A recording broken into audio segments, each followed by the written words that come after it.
ॐ सहनाववतु सहनौ भुनक्तु सह वीर्यं करवावहै तेजस्विनावधीतमस्तु मा विद्विषावहै। ॐ शान्ति शान्ति शान्ति। ॐ सदाशिवसमारम्भां शङ्कराचार्यमध्यमाम् अस्मदाचार्यपर्यन्तां वन्दे गुरुपरम्पराम्। श्रुतिस्मृतिपुराणानाम् आलयं करुणालयं नमामि भगवत्पादं शङ्करं लोकशङ्करम्। शङ्करं शङ्कराचार्यं केशवं बादरायणं सूत्रभाष्यकृतौ वन्दे भगवन्तौ पुनः पुनः।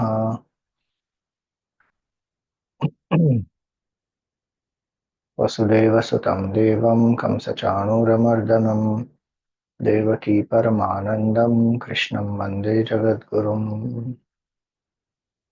समस्तजनकल्याणे निरतं करुणामयं नमामि चिन्मयं देवं सद्गुरुं ब्रह्मविद्वरम्। Hari Om, salutations to all.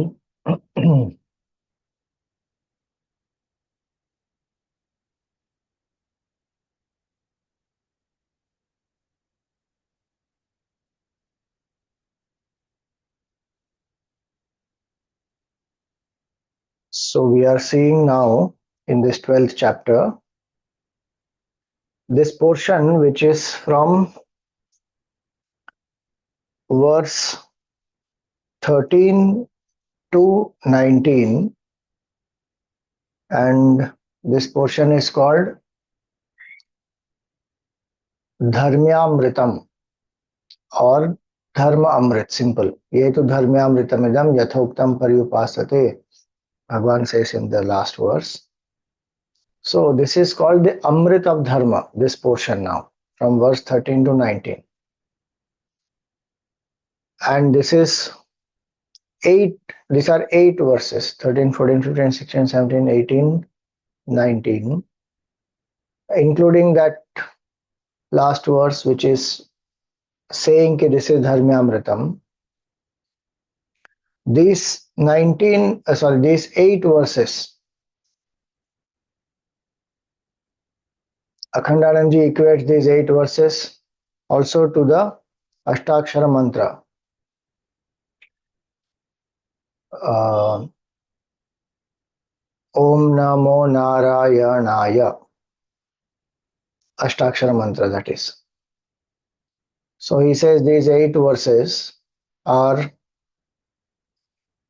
like that, like the name of Bhagavan, which is Nam Amrit. This is Dharma Amrit. And Dharma Amrit is in one way Dharma that leads to Amrit, meaning if these values we follow, it will lead us to immortality. Dharma Amrit also means those who have realized the truth. Amrit, one who has experienced. Those great devotees are exhibiting these qualities very spontaneously, and for us it becomes a sadhana. So those who have experienced Amrit, these 33 values in these 8 verses, they are living it as their dharma, meaning effortlessly they are exhibiting this. Yetu dharma amritam. And this is both dharma and amrit. That is the third meaning. That one can follow this. These are beautiful values, and this only is immortality also. Like nirahankaraha, nirmamaha, when we follow this, that is a state of immortality. So it is both values as well as immortality. So this is a very beautiful portion, and 33 values Bhagavan depicts here, and he says these are the devotees whom he loves. So now we had seen just the basic meaning of the first one, the 13th verse.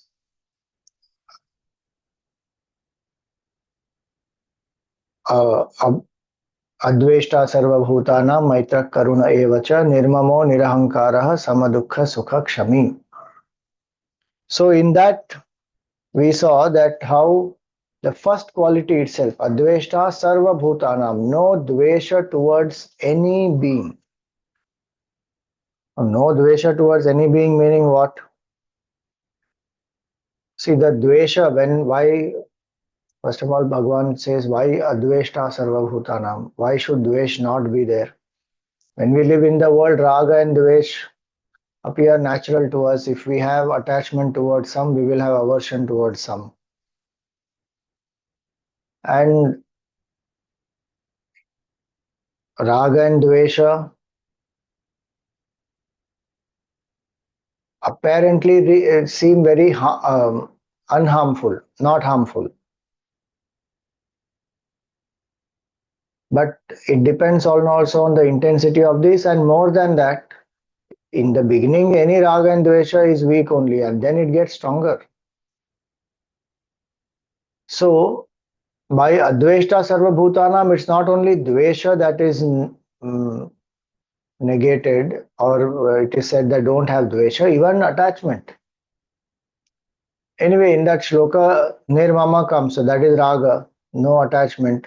So no attachment, no dvesha. But specifically, Bhagavan starts with adveshta sarvabhutanam, no dvesh towards anybody.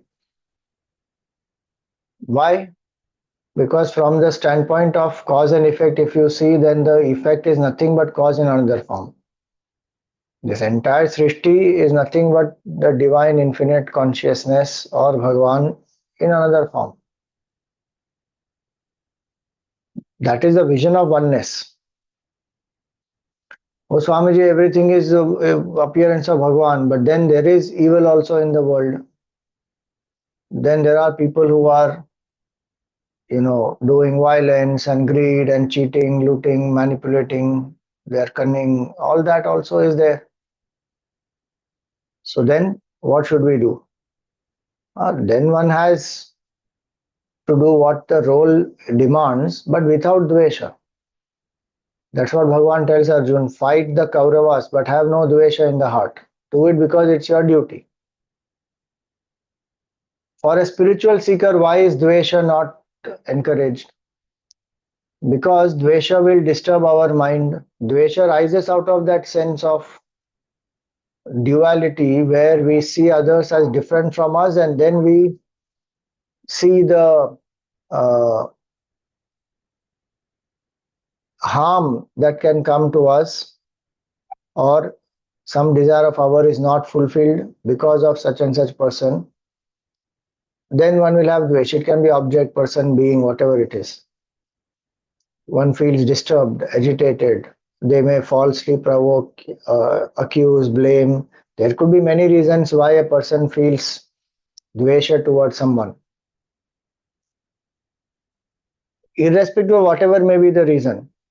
Even if somebody is doing evil and I have to punish but adveshta, without dvesha. Like Gurudev always gave that example of the finger poking the eye or the teeth biting the tongue. If the finger is poking the eye, no doubt the finger has poked the eye, there is a pain in the eye. But one doesn't say that this finger went and unnecessarily provoked the eye and poked the eye and now we will cut the finger. Why? Because there is a feeling of oneness. The same eye will be rubbed by the finger and the finger will say, I am sorry. The eye will also say, I forgive you. No, Swamiji, that is an example in finger situation. But what about other people? They may not accept that there is their mistake or they did something to hurt us, harm us. They may even come and hurt us more and more. How long can we take it? So it doesn't mean that we allow people to trample over us and do anything they like. But no need to have hatred against them. Do it because it's a duty. Do it in self-defense. Do it, to ensure that they don't take us for a ride. That one can do, but dvesha need not be there. Out of hatred, one doesn't have to do.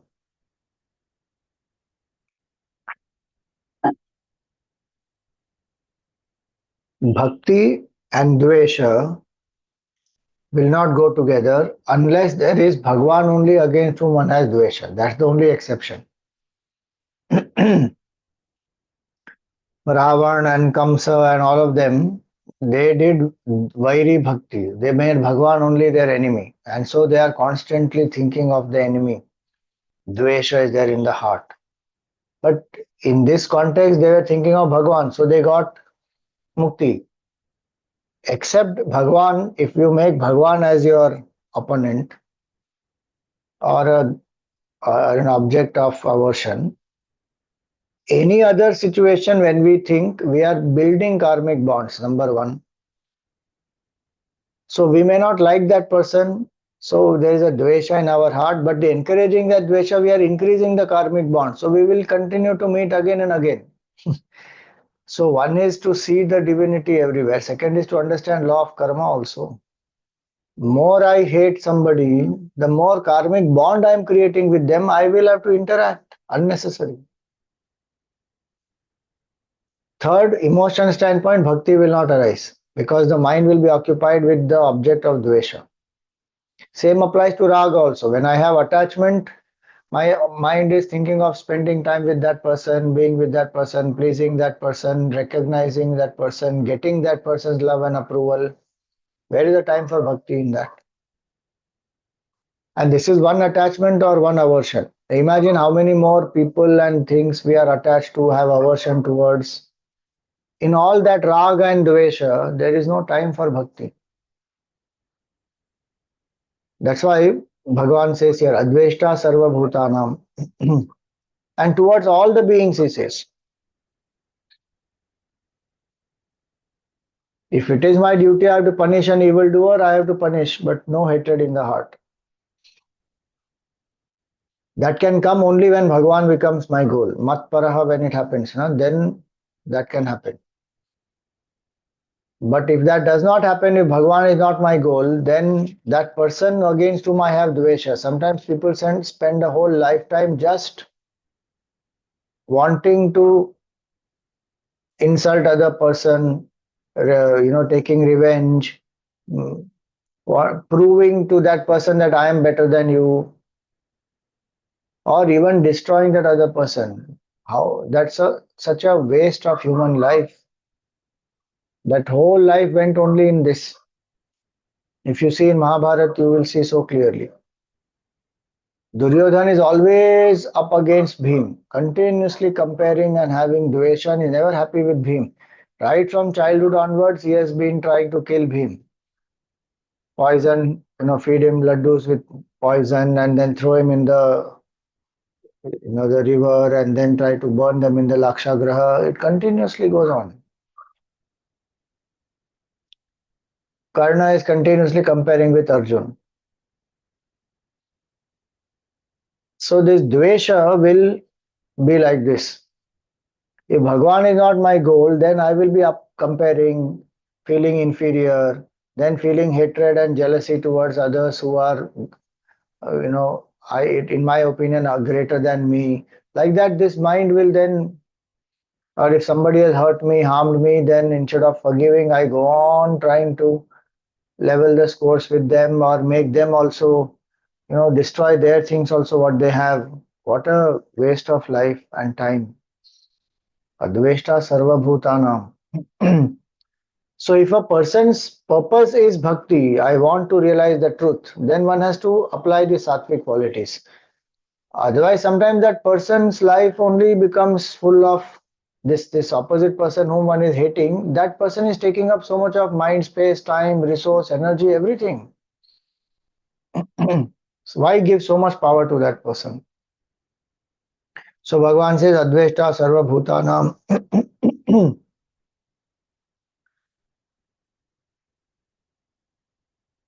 See, Dvesha can be towards certain people, but Advesha is Sarva Bhutanam. That's the beauty of it. Aversion is towards a certain person, but lack of aversion is towards all beings. It's not only towards specific people that I don't have aversion to, or rest I can have aversion. No, no. It's opposite. There may be five people in the world I hate. I'm Swamiji, I just think of them and I feel very angry. I don't even have to see them. So dvesha is specific targeting. Adveshta sarva bhutanam, it will be towards all the beings, which would technically include even these five. Then one has dropped dvesha. But till then, at least other beings. So one will understand, okay, dvesha is particularly directed. The state of advesha is general, well, wishing well for all the beings, not wanting ill of anybody. Adveshta sarva bhutanam. And here we have to also know that dvesha, not etymologically, but at least the to understand the meaning. Dvesha is dvi visha.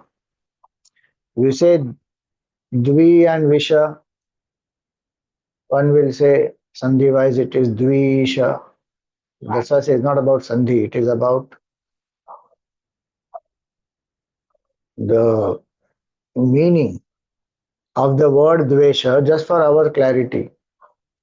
First, dvesha will poison my mind, then it can think about hurting other person. A double poison. And so, who is the first loser in dvesha? Is me. I have lost my peace of mind. I have lost my bhakti. I have lost my purity of mind, and my mind has fallen into one weakness. And then it will go ahead and poison somebody's mind, somebody's life, destroy them, create all kinds of, you know, difficulties for them. And that will also have obviously karmic consequences. So dvesha is dvivisha, and bhakta doesn't want all that. Bhakta is focused on developing bhakti. So if you see so many of these great sadhus, mahatmas, they will have no dvesha. Eknath Ji's example is famous. This person comes and spits on him every time he goes take bath in the sacred river, comes out, this man spits. 100 plus times he spit. Some people say 108 times he spit. Each time Eknath Ji goes, takes bath, comes back. He doesn't shout at this man at all. Now someone may say, oh, that is a very extreme example. We can't live like that. It's very impractical. Yes, difficult.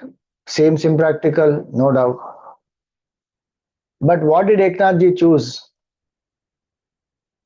He chose mental restraint. He showed that what is the power of forgiveness. Third, he chose the positive aspect. He did not allow the situation or the person to overwhelm him. Paristhiti can be anything outside, but manasthiti is calm and balanced. So he chose, consciously he chose. It's not happened just like that. It is every single minute the choice. If one time somebody spits, 2 times, 3 times, 10 times, 100 plus times means what level of forbearance it is, where one doesn't take it personally at all. Nobody has to spit at us. If they just don't take our idea, they reject an idea we give in the meeting, or they cut it out with some better idea, finished, we feel offended. Here, this person is literally spitting 100 plus times. Eknath doesn't react. Finally, that man feels the repentance and he falls at the feet of Eknath. Now, we should remember this will apply in a context of a sadhak. I, as an individual, please remember. And Eknath chose that time not to react, not to get angry, and not to have any ill will against that person, no dvesha towards that person. That's the individual sadhak's sadhana effort. But when it comes to collective dharma, sometimes we can't take this example.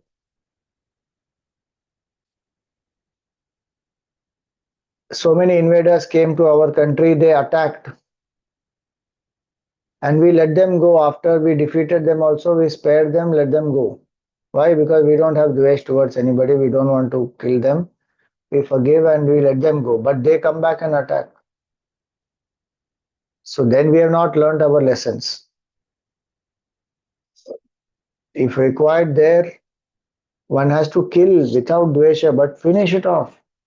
A doctor will cut the wound and amputate a particular part of the body. If it is a threat to the whole body, that amputation is necessary. That is not violence, that is required. And it is not being done out of hatred, it is being done out of love for this body. Same way, for the love of the country, for the safety of the people, if the enemy has to be finished, the enemy has to be finished. One can't say that, oh, we will practice non-violence and all that. Violence, when it is required, when it is done without dvesha, is non-violence towards the whole body or the country. When the doctor is amputating that particular leg, let us say, appears to be violence, but actually it is non-violence towards the whole body. Because if that it does not happen, the entire body will be affected by it and person will die. So violence when applied as when it is necessary but done without dvesha is equal to non-violence only. And non-violence when applied wrongly is equal to violence. The person will die, na? So it's a complete violence towards the body if you don't cut that one small part out. So one should understand in a collective context, in the individual context, in the context of my individual goal as moksha, I can apply this. But in the history of a country, one should remember very clearly that where it is required to defend in self-defense and even to kill in self-defense, one has to just do it. There should not be two thoughts about it. So many times this has happened in our country and we don't learn. So adveshta sarva bhutanam does not mean having dvesh towards allowing the enemy to do anything because I don't have any dvesh towards them. No, no. It only means that I am open to that person changing. So if I have a certain image about that person, that he is meaning harm to me, etc., and earlier he has done that also. So now I become cautious, but I still give chance to that person. But if that person has not changed and is meaning to affect or hurt or harm or destroy me, I have to fight. I can't say adveshta sarva bhutanam. So these are not values which are you know to be misunderstood and wrongly applied. You think about Krishna Bhagwan himself. See, Krishna Bhagwan told Arjun that you fight this war. Pandavas have to protect dharma, and this war has been thrust on them, so they have to fight. And now it's a question of eliminating the enemy. It is not a question of defeating them. We have to kill them. And Arjun wanted to run away. Bhagwan makes him understand what is his duty and makes him, obviously, finally it's Arjun's choice that he decides to, you know, um, to fight the war, and then he goes ahead and wins. But before he has done that, Bhagwan himself in his own life, he has applied it, and that's how he's saying to Arjun, because he knows that is possible. Kamsa was killed by Bhagwan. He is his own mama. It's not that Bhagwan doesn't know what is the pain of killing one's own people. And he has created so much of suffering for his parents, Bhagwan's parents, as well as his siblings were killed by Kamsa. And Kamsa himself is attempting so many times on the life of Bhagwan, even as a small boy. Finally, Bhagwan has to come to Mathura and kill this Kamsa and establish Ugrasen on the throne again. So when he kills Kamsa, how does he kill? Out of dvesh or out of duty? That this has to be done, so let's get over and done with it and finish, kill, cleanse this place. When he comes, Paritranaya Sadhunam is the main purpose. But then Vinashaya cha Dushkritam. The person who is a wrongdoer can be corrected in two ways. Either the wrongdoing stops and the person has transformed, then that wrongdoer is dead. If that wrongdoing does not stop, the person's thinking has not changed.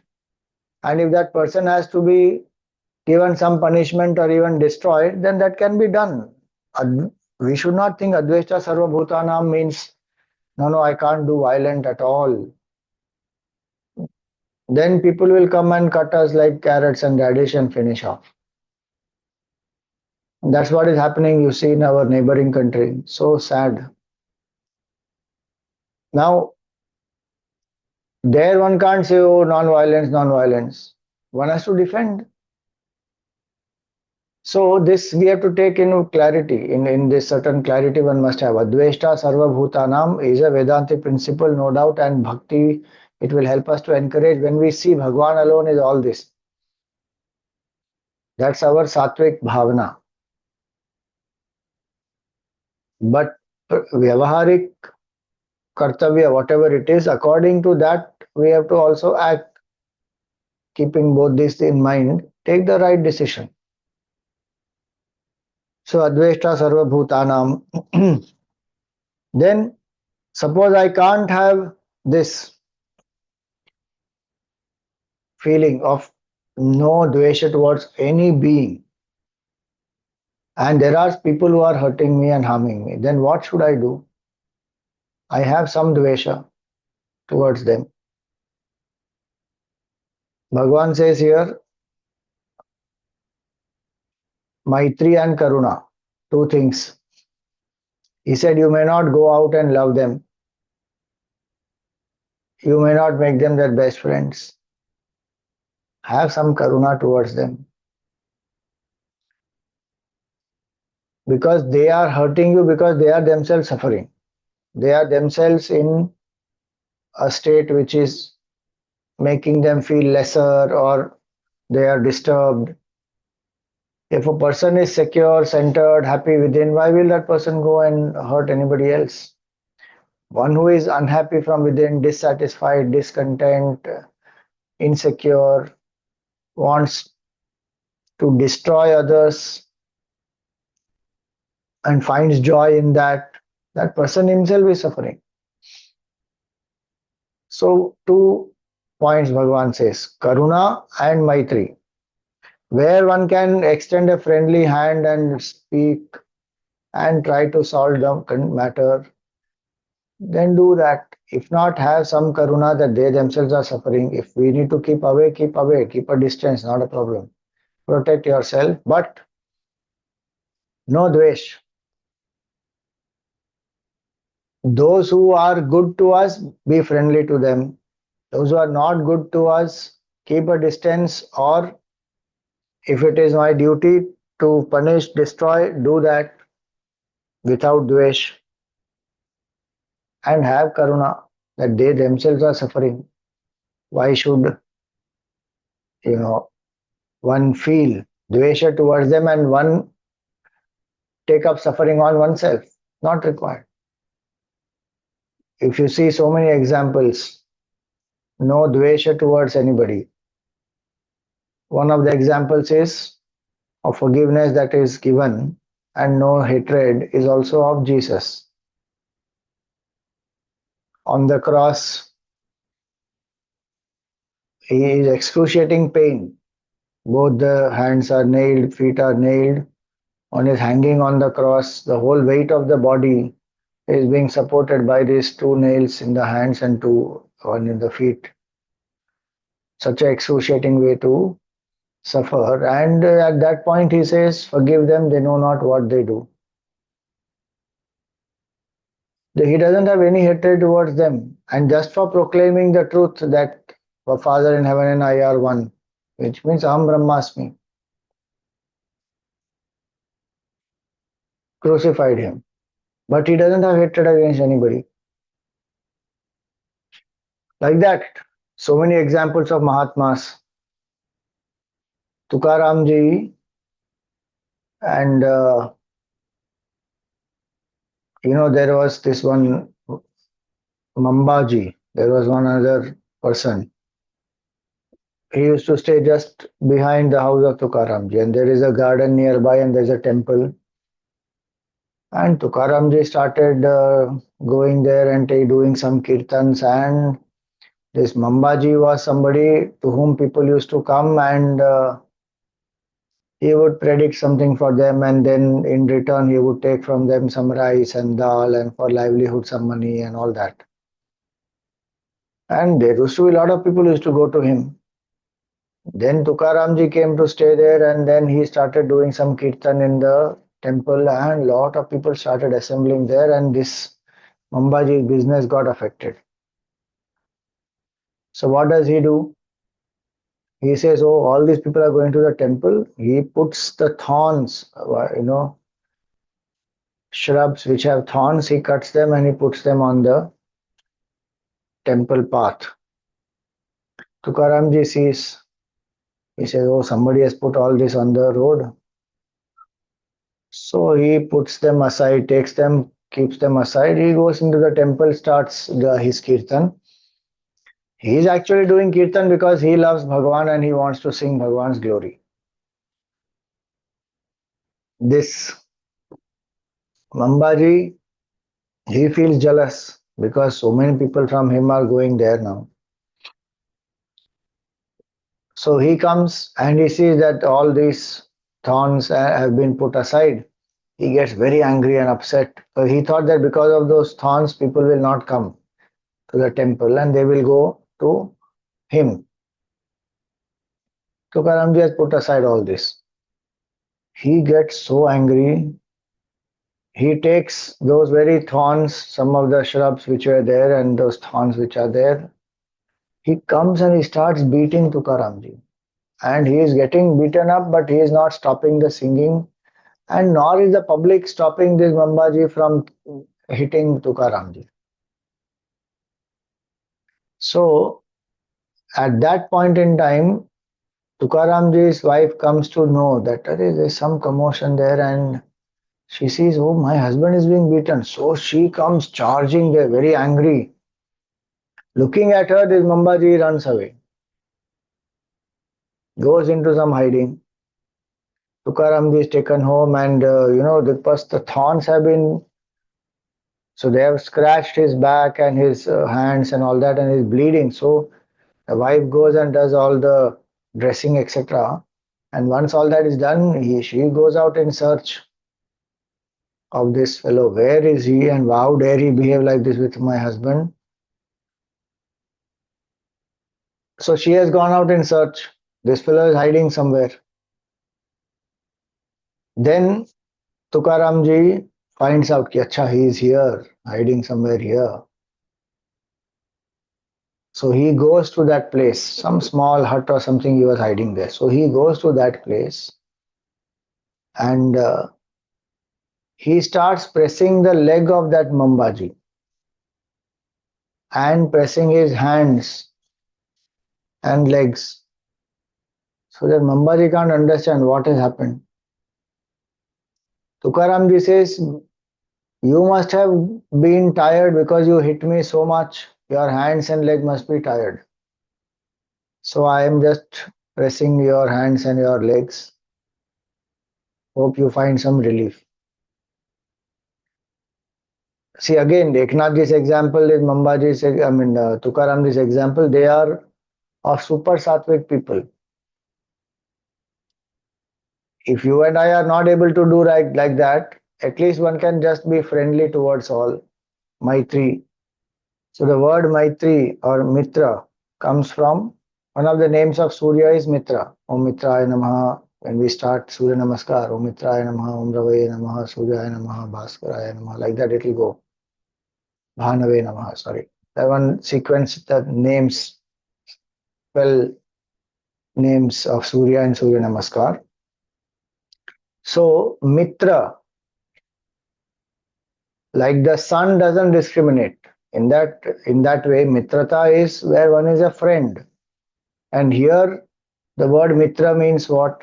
For a Bhakta, Bhagwan is one's Mitra, and Bhagwan is in the hearts of all. So one has friendly relation to all. Yes, friendly here does not mean very close friendship and all that, but Maitri, the feeling of general love and well wishing for everybody, Maitri. And if there is somebody who is suffering, Karuna towards them, and in that context, those who have having dvesha towards us, they are also actually suffering. So Karuna for them also. Hence, here Adveshta Sarva Bhutanam Maitraha and Karuna Evacha. See, one place it happened that Gurudev was conducting a Jnana Yajna. In those days, it was open in the grounds, and one stage will be built, and then audience is sitting in front of Gurudev, and then Yajna is happening, talks are happening. Suddenly, some people got up in the audience and then they took a stick. So Gurudev paused in his talk and he said, "What has happened there?" So they say, "There is a snake that we can see." And they had taken the stick to go and kill it. That snake was in no way coming into the audience. It was going just, on the edge of the stage. It just passing there. But people get threatened and they took up that stick and they were going to go and kill it. Gurudev said, "Wait, stop. Who knows which jiva has come in which form to listen to Brahma Vidya?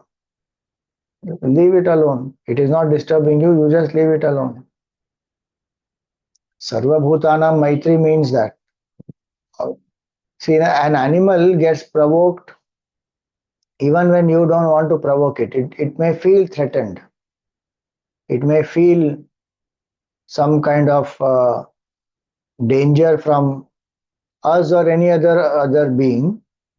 Even when we have not provoked it or we don't have an intention to hurt it, one is just going there and then they will see and be very careful. They should not hurt, because they live in that survival of the fittest mode.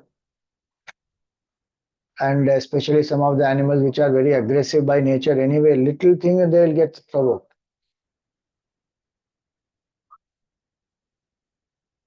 So animal can get provoked like that, where there is no,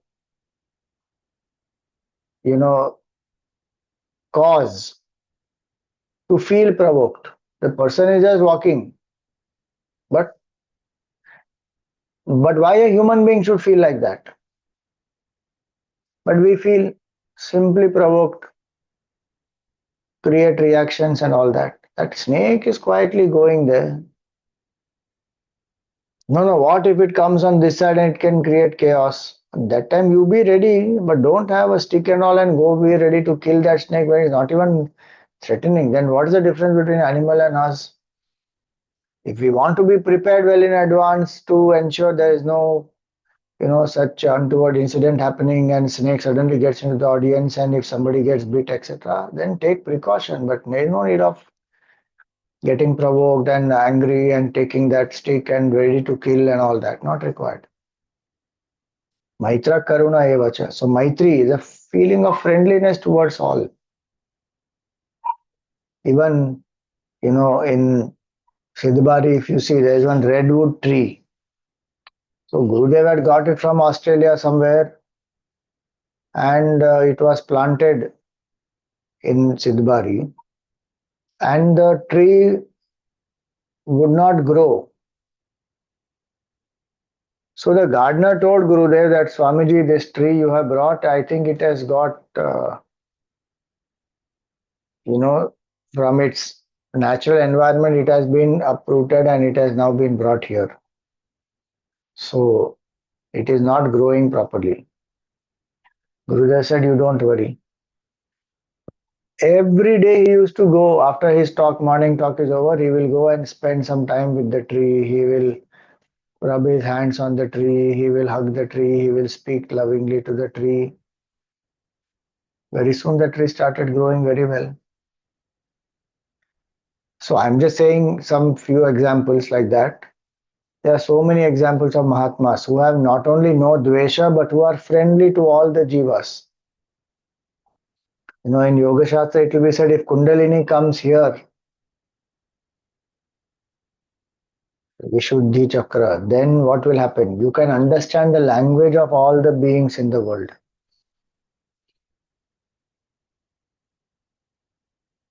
So, Adveshta Sarvabhutanam Maitraha, then Karuna Evacha.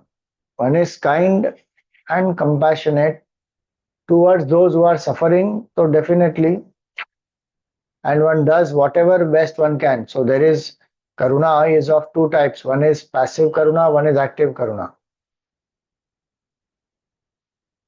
संस्कृतेर्वीक्ष्य हानिं च भारतस्य दुस्थितिं द्रवितं हृदयं यस्य वन्देहं तं महामुनिं. Gurudev's heart, he felt that this culture has declined and such a glorious, beautiful culture, and this is declining. People don't know the beauty of their culture, and the attempts are being made to destroy it from outside, inside, and the Hindus are still asleep.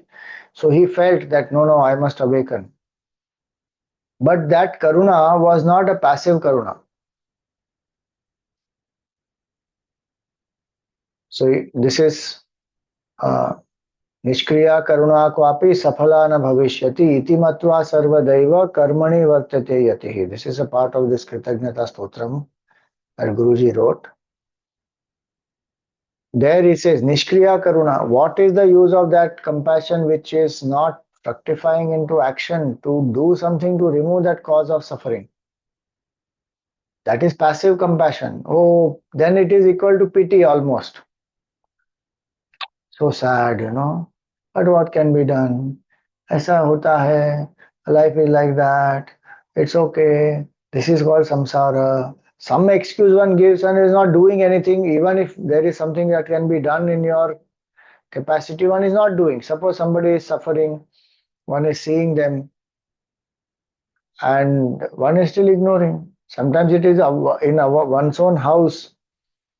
Some maid, some servant, some driver, some plumber, anybody, and they are going through difficult times and some struggle physically or financially or whatever it is. One just has passive compassion, some lip service. I am always with you. Don't hesitate to ask. Whatever you need, I will be there for you. All that lip service. When that person actually comes and asks, saying, okay, this person has genuinely said he is with me for any help I can ask. If this person goes and asks, they will create some kind of bahana and then will not do anything much. That is all lip service, fake. Karuna here means this active compassion, not passive compassion.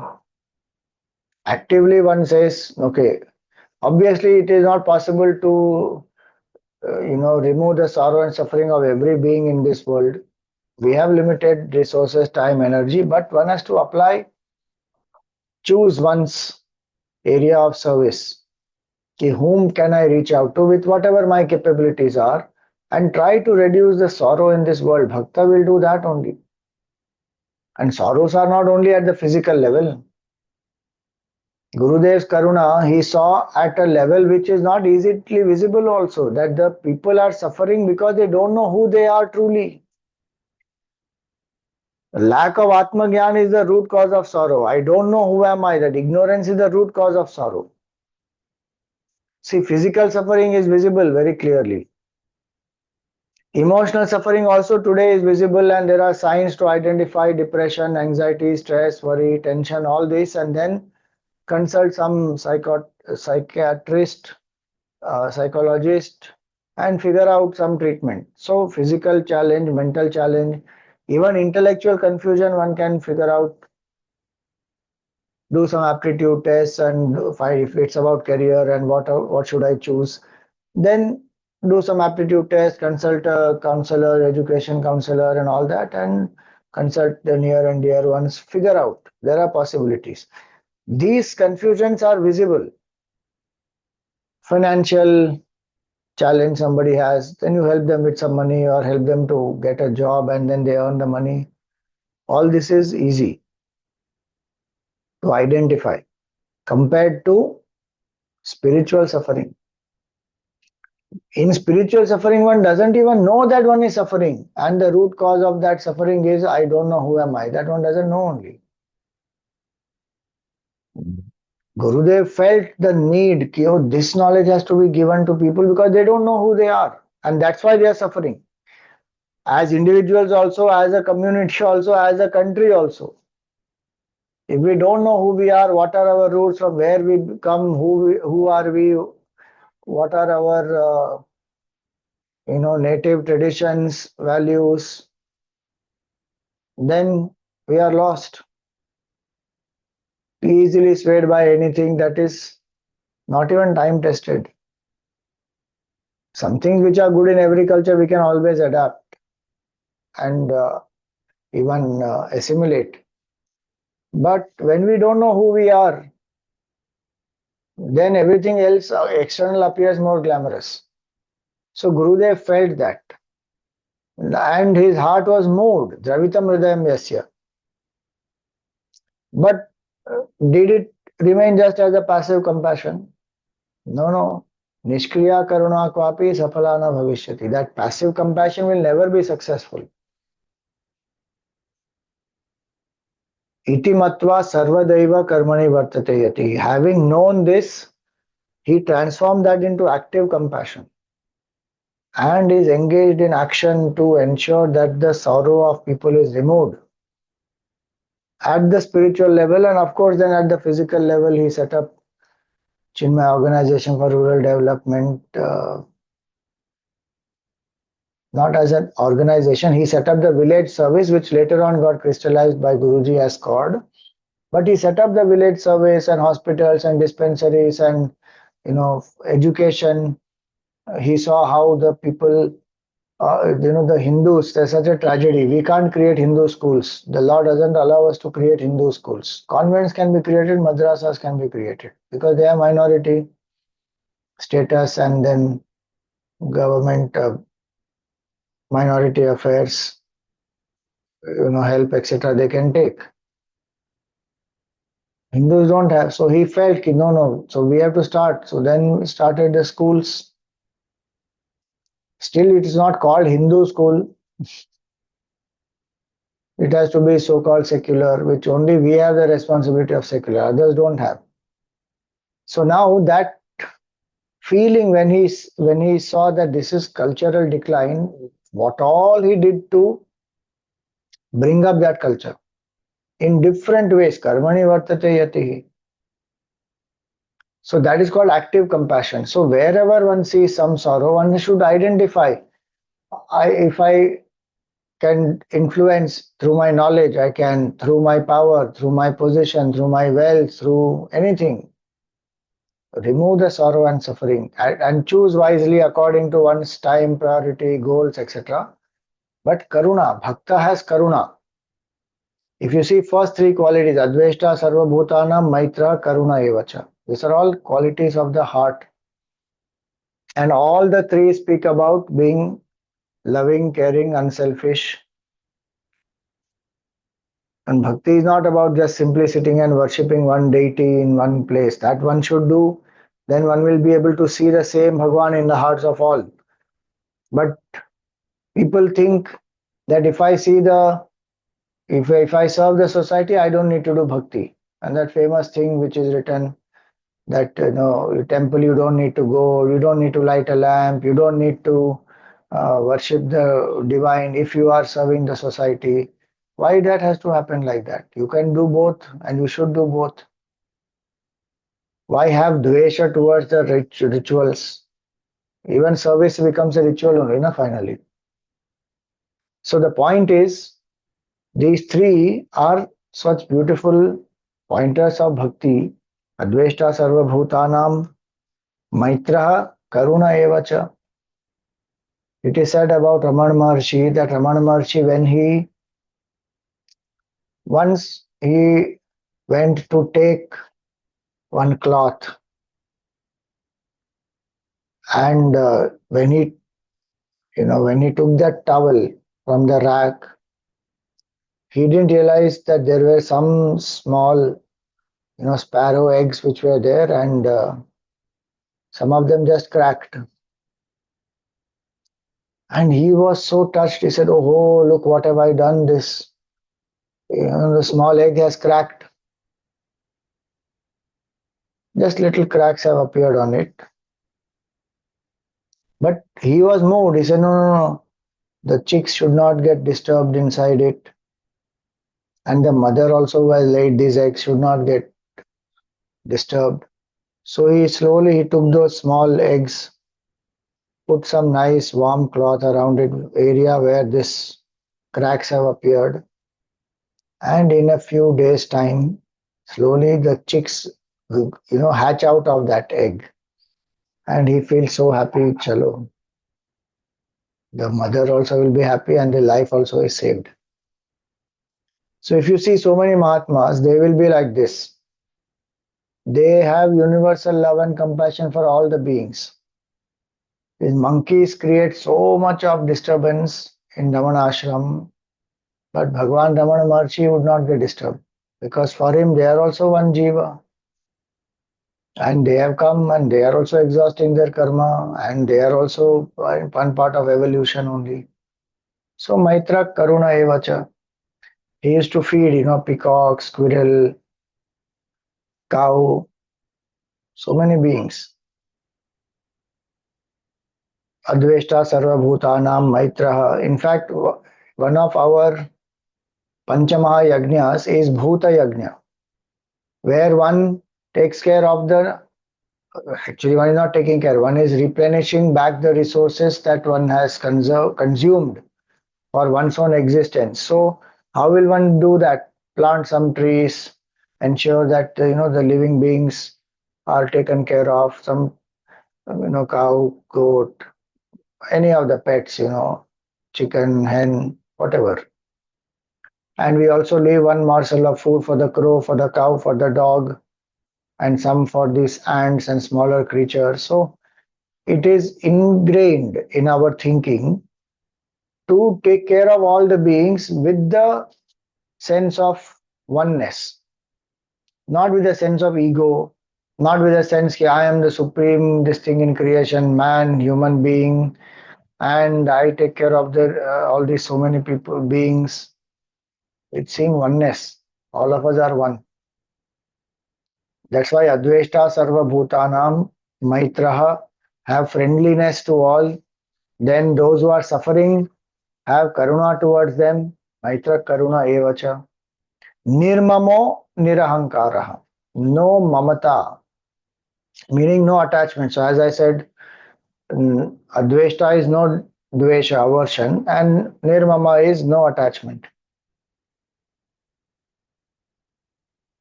What we have is for such a short time, and depending on our karma, it is there with us for some time and then again it will go. One has to cleanse one's heart of this raga and dvesha both. And bhakti is the best way to cleanse the heart. Raga will go with anurag. Dvesha will go with forgiveness. Dvesha will go with seeing the good in the person who I have dvesha for. So raga and dvesh both have to be neutralized. Raga will go when I understand everything is so temporary. Why am I attached to that? It is there with me for some time, it will go after some time. One. Two, what I really call as mine is not even mine actually. How interesting it is, no? That we call Krishna Bhagwan as a thief. Butter thief, butter thief, butter thief.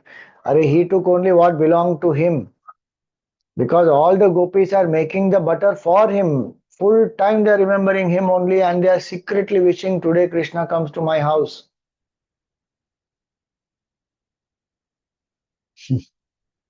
But we say Krishna is a butter thief. Are thief is who is a thief? A person who takes what does not belong to him is a thief. If a person takes what belongs to him, he is not a thief. This whole world we are possessing a few aspects and we say this is mine, that is mine, and we are taking the ownership of things which are not even ours actually. So who should call whom a thief? Bhagwan should call us as thief, but we are calling Bhagwan as the thief. So mamata is attachment. When we understand this whole thing belongs to Bhagwan, and to use it, Bhagwan has given me, and make the best use of it in service of Bhagwan. And when he takes, he takes. Nirmama. Gurudev used to give this example of how um, small children, when you put them in the nursery, then they play in that nursery. The toys are there, and they see other children of their age, and then they will build some bond and they will play with them. So initially, what happens?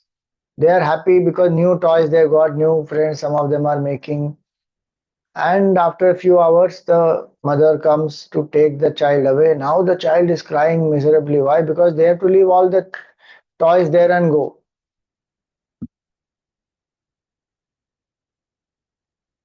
Then somehow the mother will console the child and distract the mind of the child or give some other toys upon reaching home. Then next day again the mother will bring and again these toys will be, the child will get the toys. So over a period of time, the child will understand, Acha, when they take me away, for some time I don't have these toys, but again next day morning I come, I will get back. Then the child stops crying. In that example, the child understands quickly in a few days and then doesn't cry anymore. In our case, life after life we have passed, but we are not stopping to cry. Every time something is taken away from us, we cry. Arey, Bhagwan will give it back to us. How many lives we have passed? Even in this life, whatever we needed at the right time, it came to us. Bhagwan will do whatever is required. So, Nirmama, the Bhakta doesn't have any attachment to the things of the world. All that Bhakta says is, I belong to Bhagwan, Bhagwan belongs to me. Our situation is ulta. I belong to the world, world belongs to me. In that, where God, which God, what God. Bhakta says exactly opposite. I belong to Bhagwan, Bhagwan belongs to me. Baki is all play of Maya going on. And that Maya also belongs to Bhagwan only. So a Bhakta does not want attachments. Bhakta doesn't feel insecure. Attachment actually makes us insecure, but we feel that without attachments we will be insecure. All this is delusion, play of the mind. Oh, if I don't have attachment, then I will become indifferent. I will not love my child. Or you will love still. You will love more actually. So drop attachment, especially to things and beings. One satsang was happening in Sidbari, and Gurudev was sitting. There was a rose garden. Even today, there is a small part which is a rose garden there. In front of his kutia, there was a rose garden earlier, full rose garden. And Gurudev would sit amidst that, and sometimes the satsang will happen, Q&A will happen. So, one satsang,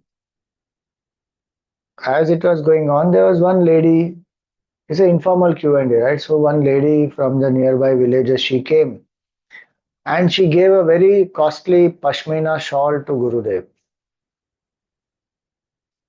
And this lady had some, house in the village, and she is coming from some well-to-do affluent family or whatever it is, and she got a costly pashmina shawl for Gurudev. And Sidbari, it becomes cold during winter, so she thought. So she brought and gave, and Gurudev opened it, and he saw such a nice shawl and he wrapped it around him also. And it is evening time, so there's some chill breeze going on. So he was wearing. And after some 20 minutes or so, one worker from the kitchen came who has been working very hard, and there's some camp Gurudev was conducting, and Gurudev had called him. Simple, humble worker who has been serving in the kitchen. So when he came, immediately Gurudev took out the shawl that he had and he wrapped it on this, gave it to him as a gift. Now this lady who has brought it, she's seeing, oh, my shawl, Gurudev gave it to him. But that's how Gurudev used to teach also. Every breath is a teaching.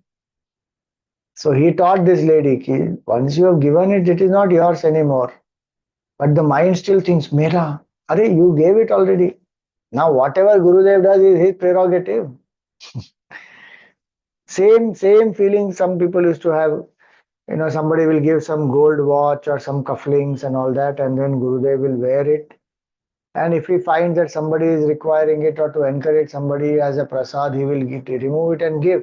And this person sometimes may keep staring, Hurry, oh, my watch. What my watch? It is now belonging to Gurudev and he gave it. No, Swamiji, is it not insult of that person who brought the gift? How is it an insult? He gave it to Gurudev, Gurudev accepted it, he used it. Now it belongs to Gurudev. Now he wants to give it to somebody, he gave it. But people don't think like that. Why? Because mamata. Bhakta doesn't have any mamata. Whatever is belonging to Bhagwan. In service of Bhagwan, it will be utilized. When Bhagwan wants to take, he will take. One couple who were very spiritual, they were not having a child for a long time. And after great efforts of sadhana, prayer, going to this temple, that place, this Tirtha Yatra, all that, finally they were blessed with two children. And they are so thrilled, oh, Bhagwan's grace, and we got these two children. And lot of love and care they are bringing them up.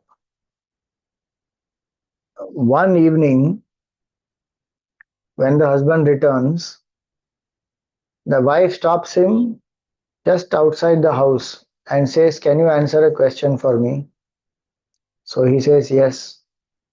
She says, if you have some jewels, if a neighbor has some jewels and the neighbor gives you the jewels to protect because they are going out of town, and after 7 days when they return, they ask you the jewels back, what will you do? Will you return the jewels or not? He says, yeah, I will return. It is their jewels and they gave it to me for 7 days because they were going out and they just trusted me and gave it to me. So I will give it back to them. It belongs to them. She says, will you be upset? Will you feel sad? Will you say, this is not fair? Or will you just give it to them? He says, I will give it to them. It is belonging to them. Then she says, God gave us two necklaces to keep and he wanted them back and he has taken them back. This man is stunned because both his children have died in an accident. And look at the balance of that wife and the detachment of that wife, and she is prepared as her husband to deal with this with that attitude of detachment, and both of them are living spiritual life. They were applying that. Of course, they went through sorrow because of the loss, but held their composure with the attitude that they belong to Bhagwan. Bhagwan blessed us, we spent some good time, and now they have gone. Bhagwan took them back. That is called nirmama. Whatever Bhagwan does, in that one will see the good. Sadevo yadeva kurute tadeva mangalaya. Whatever that Lord will do is for my good only. That faith in Bhagwan this devotee will have. So nirmama, no attachment, nothing is mine. If it is there, well and good. If it is not there, well and good. This body itself is not ours. Then what are we talking of things? Panchamahabhuta, this body belongs to. If one says this body is belonging to Bhagwan, it's a temple of God, then it is temple of God. If one says it belongs to Panchamahabhut, it belongs to Panchamahabhut. And both are true in their own ways simultaneously also. I have nothing to do with the body. If that attitude Bhakta has, this is a tool for sadhana. Remember Bhagwan. At some point, prarabdha will get over, the body will drop. What have I to do with it? That is nirmama. No attachment, no mamata. Otherwise, whole life goes only in this. Tulsidas ji says that is Maya. Mai or more tor tei Maya. I and mine, you and yours, this kind of psychological division, that is called Maya. Maya is not out there. It is here. I and mine, you and yours. Which is what it says, Nirmama Nirahankara. One who is free from Mama and Aham and Mama. Mai or more. That is Maya. So one who is humble, who is not uh, boosting the ego through one's actions, achievements, relationships. Humble, simple. And it takes a lot of effort to become humble and simple. And today, even many of us spiritual seekers sometimes don't value this quality of humility. One thinks, oh, power, position, and bossy nature, and people be scared of this person, and this person just gets the work done because they are people are, oh, this person, wow, no, we don't want, we will finish the work. So people are scared, people are having that kind of fear about me. Then see, at some level where it has to be applied, it has to be applied. But for a spiritual seeker, that's not required. One values humility much more because it takes hard work to come to that level of being humble, simple, and see oneness in all. Absolute humility Vedant can bring, and absolute humility Bhakti also can bring. Why? Because everyone is the appearance of the divine, and I am here only to serve the divine. So one will serve anybody with that bhav. And one will say, I am nobody, Bhagwan alone is. That will naturally bring humility. Vedant standpoint, if you see the existence in a stone, existence in a ant, existence in a tree, existence in the human being is the same. Only equipment has the difference, and we are saying we are not the equipment anyway. So, what is the common factor which unites all of us is Sat, existence. The more one meditates on that Satchidananda Swarup, humility will naturally come. It is a byproduct of knowledge. Vidya dadati vinayam. Right knowledge will bring humility. Even in secular subject, if the more I study physics, chemistry, biology, let us say, the more humble I become to understand, surely this one field of physics is so vast, what I know is so little. Humble. If the true knowledge has risen properly, one is studying properly, understands, then one will admire that field so much. And one will say, I am just a small little, student of this great field. So any knowledge, when it rises properly, it will bring humility. Nirmamo nirahankara. I don't know how true it is, but they say, that Albert Einstein, he gave some example, and that is ego is equal to 1 by knowledge.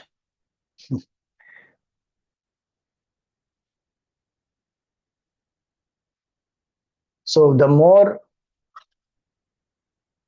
I think that's the exam, that's this thing. Ego is equal to 1 by knowledge. The more knowledge I have, the lesser will be my ego. Yeah. The lesser knowledge I have, the more will be my ego. Don't take that example to some other extreme, saying that if you put zero below, then the ego will become infinite. No knowledge means infinite ego. Not like that. The point is that knowledge will bring humility, and Bhakta has the knowledge that Bhagwan alone is. Bhakta has the knowledge that I am insignificant compared to the whole Srishti. I am insignificant. Then what to talk about Srishti Karta? The whole Srishti is one quarter of the Srishti Karta. Pado se vishwa bhutani tripada amritam divi. Purusha Suktam will say that. Pada only one quarter. The entire manifest creation is as though only one quarter. 3 quarters is unmanifest. So Srishti itself is so huge compared to so many galaxies and Milky Way galaxy and Andromeda, and that is a part of something else, and like that some billions of galaxies are there. Who am I? One speck of dust also I am not.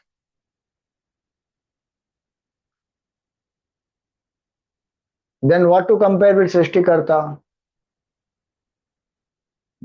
That will bring humility. Then one realizes that when I am nobody, then I am everybody.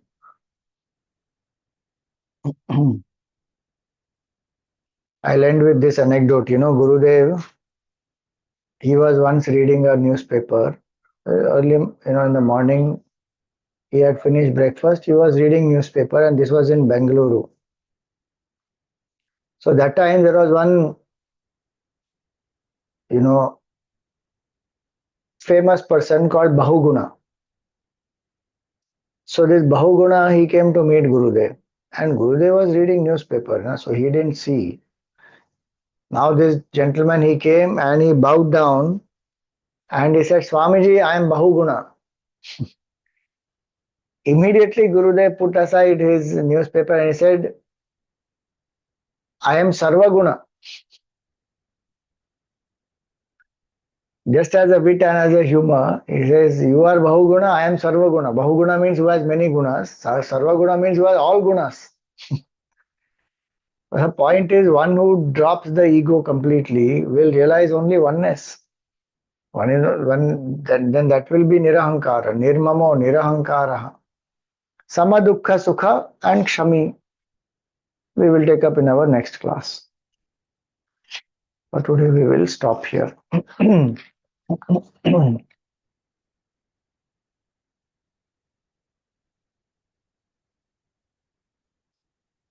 So we thank all our Yajmans, the Yajmans for this entire series, the Mukhya Yajmans, Bharat Khanna ji, Kalpana Morparia ji, Parag Wagh and Vandana Jagwani ji, and the Gita Aarti Yajmans for all the satsangs, Ajay ji, Dipti ji, Hemant ji, Jyotsna ji, Jolly ji, Jayashree ji, Tarana ji, Rashmi ji, Sapna ji, Rajan ji, Shalini ji, Nalini ji, Vijaya ji, Nandita ji, and Saraswati ji. Today's Dainik Yajman, Drupad Mahadevya ji, Manish Pajan ji, and Madhuri Bhalla ji. And today's Aarti Yajmans, Hema Vani ji, Naina Daryanani ji, and Srijata Basu ji. So we invoke Bhagwan's grace, Gurudev's blessings on them, their families, and everyone present here. May Bhagwan bless us with these divine 33 qualities, bless us with this Dharmya Amritam. May we have no dvesh towards anyone, and may we live in love and compassion, active compassion towards the those who are suffering, and may we live with detachment and humility. Om Tat Sat. Jai Shri Krishna.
समता त्याग सिखावनी हरि मुख की बानी सकल शास्त्र की स्वामिनी श्रुतियों की रानी ओम जय भगवती ते दया सुधा बरसावनी मातु कृपा की जय हरि पर प्रेम दान कर अपनों कर लीजय ओम जय भगवती ते ओम जय भगवती ते मैया जय भगवती ते हरिया कमल विहारिणी सुंदर सुपुनी दे ओम जय भगवती ते ओम जय भगवती ते ओम जय भगवती ते बोलिए गीता मैया की जय बोलिए श्री कृष्ण चंद्र भगवान की जय, श्री सद्गुरुनाथ महाराज की जय। Yes Mala ji. Swamiji, I have been doing goal setting now since few years, and the spiritual goal, or it's rather like a sadhana, I had put for this year of doing Bhagavad Arpan, you know. But found it very difficult. I've been like not really been very successful, and I've been trying how to do it. Maybe I'm missing something. Like for example, say if I'm cooking, okay, and I want to do Bhagavad Arpan in every act of mine. So when I'm cooking, what am I supposed to think? I'm cooking for my family, then hopefully they'll be, eating and be healthy. And then where is Bhagavad Arpan coming?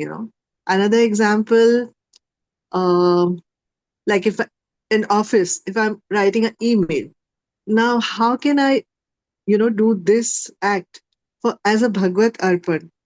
And why would God really want me to do that? So I'm not really getting of how to do it. I have been trying, but I have not really, I'm missing something. So just guide me. So, when you are cooking, if you are cooking for your family, it is a cooking that you are doing as per whatever. If they like something, you are cooking to make them happy. Now, that is a kartavya. At one level, we are thinking about it from a relationship standpoint, a relative standpoint. But what is a fact from Vedantic standpoint as well as even from Bhakti standpoint? What are we saying? This whole Srishti is appearance of Bhagwan or consciousness. So I am cooking to please Bhagwan who is eating the food through my children, my family, whoever they are. So along with my family, I am also feeding Bhagwan actually. So then there is this understanding that I am doing this as my offering to Bhagwan, who is either you can say he is in the form of my family members, he is there. Sometimes if that is difficult to do, then say that through my family members, Bhagwan is only taking. Why? Because the fact is that Gita is saying that or not. That Bharta, Bhokta, Maheshwara. Bharta is also Maheshwara and Bhokta is also Maheshwara only. Again, so many other places. Gati, Bharta, Prabhu, Sakshi, Nivasa, Sharanam, Surat, all that. Like that. So who is the Bhokta? The Bhokta is Bhagwan. The true enjoyer is Bhagwan only. The Karta and Bhokta both is Bhagwan. Aham kraturaham yajna swadaham aham aushadam. Again that Bhagwan says in the Gita. So if I understand that philosophy, then along with taking care of my family, I am offering this to Bhagwan also. That conscious awareness of that is called Bhagavad Arpan Bhav. Bhagavad Arpan is a bhavana, is a feeling that will arise out of the knowledge of all pervasiveness of Bhagwan. And Nimitta Bhav. I am an instrument to serve Bhagwan. Mm. So the email that you are writing, It is not that God is wanting you to write that particular email. The God has given you that free will and you are deciding to choose to write what you want to write in that role. But who brought you in that role there? Who is the one who ensured that your karmas are getting exhausted by the work that you are doing with the right environment in the right place with the people, etc.? That is Bhagwan who has done that, and he is only working through you and creating a difference whatever he is doing. So that feeling that Bhagwan put me here, I'm an instrument of the Lord, and as the role that he has given me, I'm doing my best. Then you write the email, those details and particulars are your choice at that time. But the feeling within is that this is the work I am doing, where it is, I have been put into this role by Bhagwan. Even if you say, no, no, Swamiji, I chose my career, but why did you choose that career? Because there is some karma that you have brought, and Bhagwan is ensuring that your karma gets exhausted in the right environment, in the field. So all the roles that I have, father, mother, son, employer, daughter, spouse, whatever role I may have, Bhagwan has given me each of these roles and I am doing what best I can as my offering to Bhagwan, primarily. Secondarily, there will be other people and the family and others who will benefit. Today our bhav is ulta, na? We are doing it for family, etc. And sometimes not even for that. We are doing it for our recognition. And if the family doesn't appreciate, we feel what is the use of doing? So when we do for family, it is one aspect, but actually that is the secondary aspect. For a bhakta, it is the shift that has happened, that I am a devotee first, then I am a spouse and a friend and a mother and a sibling and a daughter and a whatever. That's how Gurudev used to explain. Generally, people what they will do, I am a friend also, mother also, father also, spouse also, sibling also, employer also, and devotee also. That is a general attitude. But the devotee's attitude is I am a devotee first, and then I am a son and a father and a mother and all that. And so I will become naturally a devoted son, a devoted mother, a devoted husband, devoted spouse, all that. So bhakti is a bhav. With that, we do all our roles. Right.